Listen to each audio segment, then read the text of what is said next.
صلو علی الحبیب صلی اللہ تعالی علی محمد صلی اللہ علیہ وسلم۔ اگر خارش ٹھیک نہ ہوتی ہو تو آپ کے لیے یہ وظیفہ ہے۔ سورہ مومنون کی آیت نمبر 14۔ بسم اللہ الرحمن الرحیم۔ ثم خلقنا النطفة علقة فخلقنا العلقة مضغة فخلقنا المضغة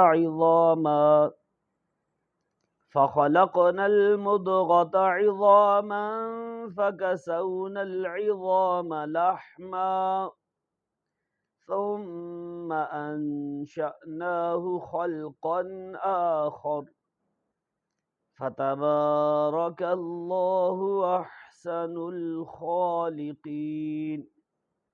21 مرتبہ اول آخر ایک ایک بار درود پاک پڑھ کر یا پڑھوا کر پانی پر دم کر کے پئیں، کیسی ہی خارش ہو انشاءاللہ عز و جل فائدہ ہو جائے گا۔ اس کی مدت امیر رسول نے لکھا ہے 41 دن روزانہ، تو انشاءاللہ کیجئے، اللہ نے چاہا تو شفا ہوگی۔ صلو علی الحبیب صلی اللہ علیہ